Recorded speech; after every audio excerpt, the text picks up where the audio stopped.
Hey, Latin 3, a lot of questions on scanning. Not a surprise. It's awesome. So many of you are taking me up on my challenge to you to actually learn how to do this rather than just sort of hunt for the right answers in the practice quizzes. So that's awesome. So a lot of you need a little bit extra help, and the notes in the hendecasyllabic PowerPoint don't seem to be quite enough. So maybe watching me scan a few lines of a hendecasyllabic poem will help. So first thing I want to do is I want to know what the meter is, and that's what you see in this image here, okay? This is hendecasyllabic meter. Hendecasyllabic just means 11 syllables, okay? Now the feet are the black marks, and the syllables are the red and purple marks, okay?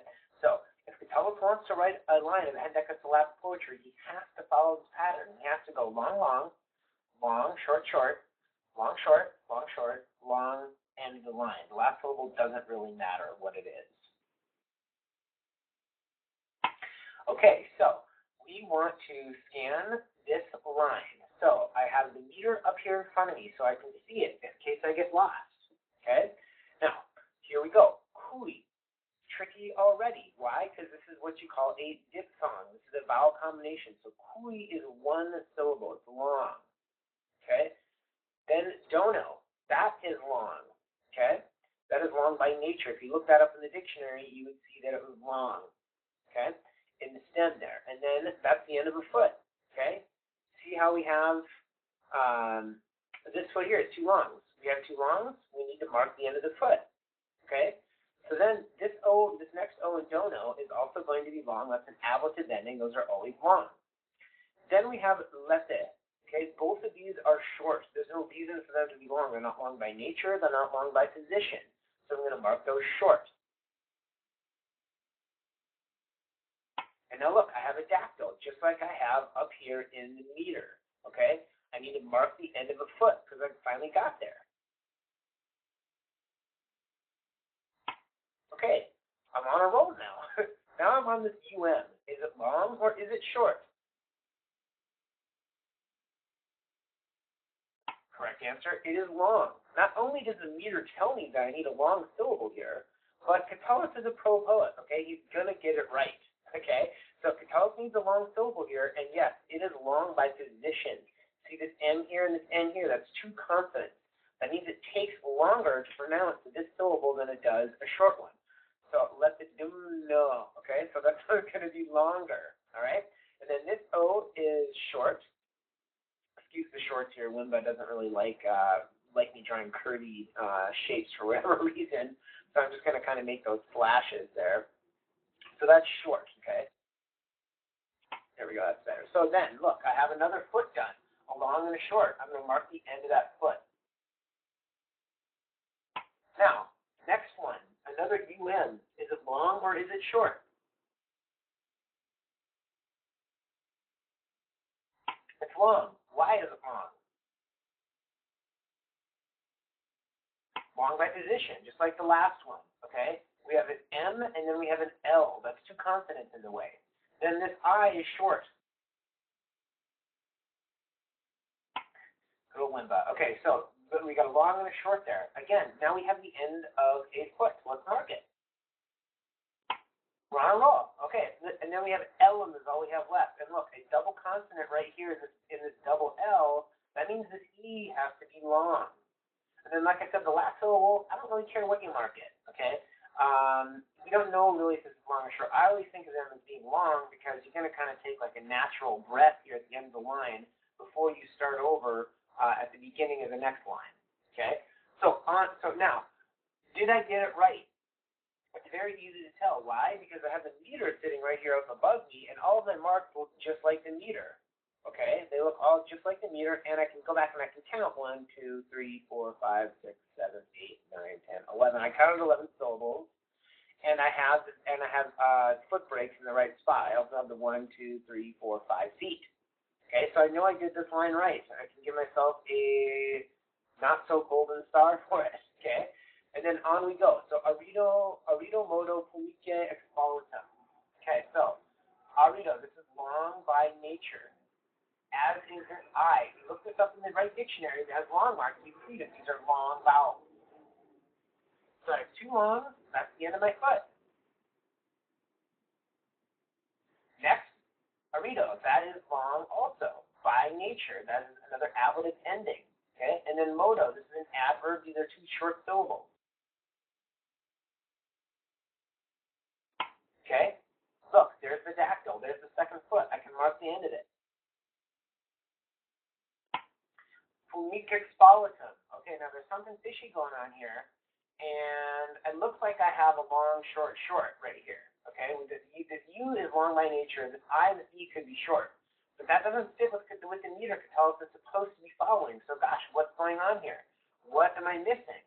Now, I'm not going to give away the answer. Now, what I like to do when I run into this problem is I like to go to the end of the line and start to work back towards the middle. So, expolitum, this last two syllables have to be the last foot.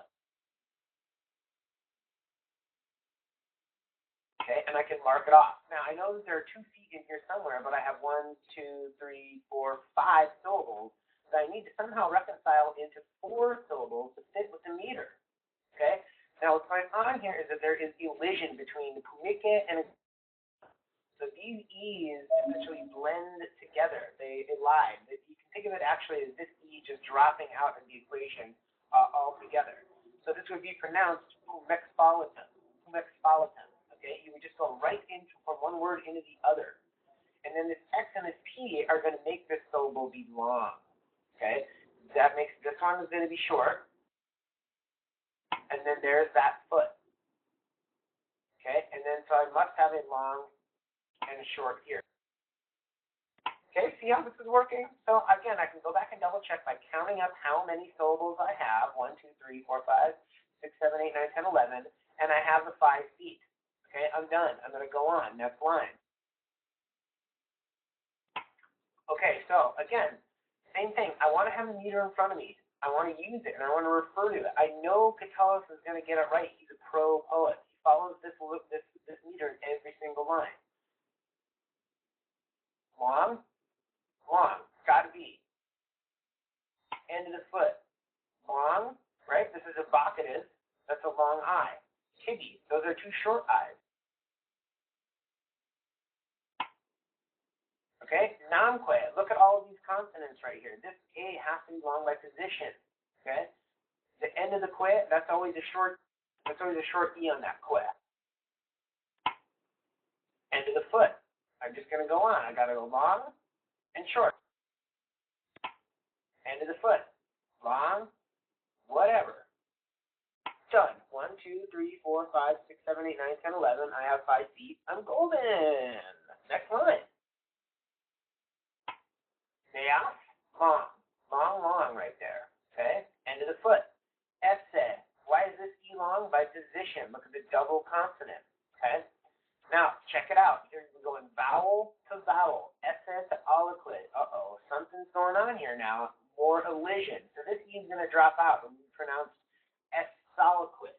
Okay? Esoliquid. So this has to be the first syllable of my dactyl of the second foot.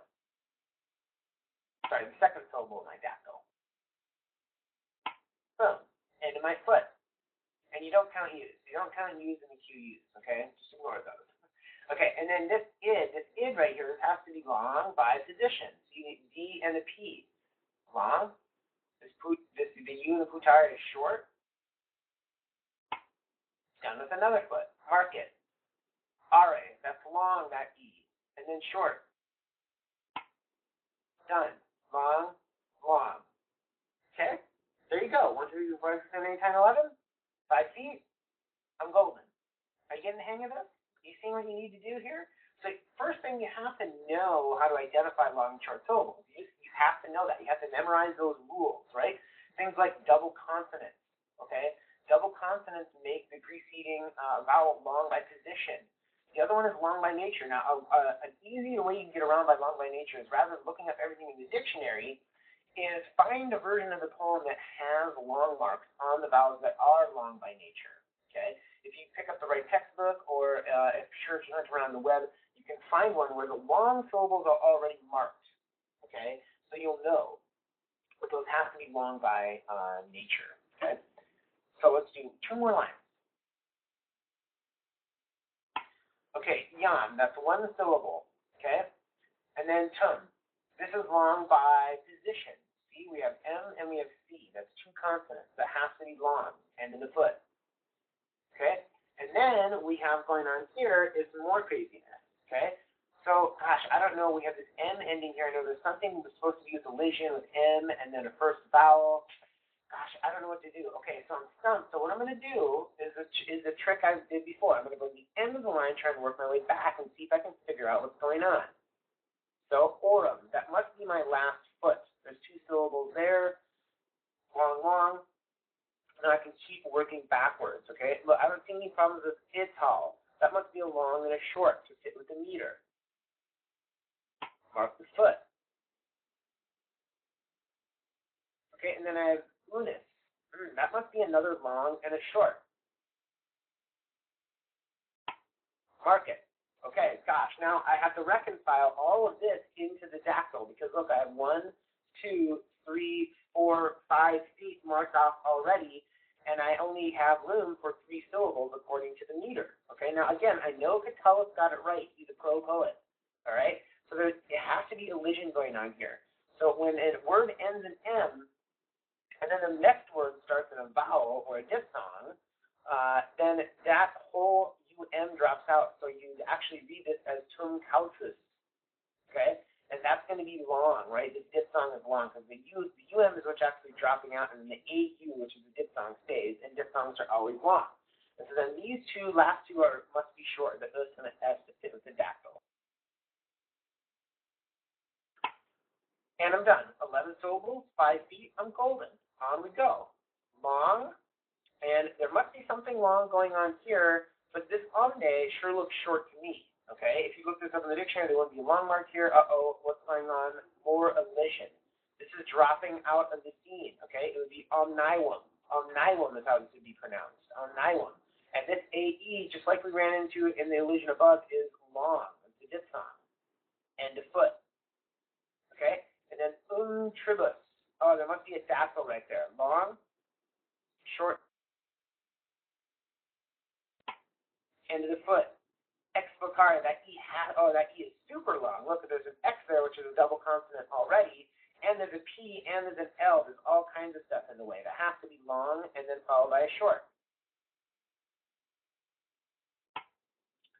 And then notice this ARE. We came across a couple of these before. This is an infinitive, the first conjugation infinitive. That, right? Remember, they always end in ARE. Those principal parts always go O-R-A, awi, atus, right? Well, this is the RA, and that A is always a long A by nature, okay?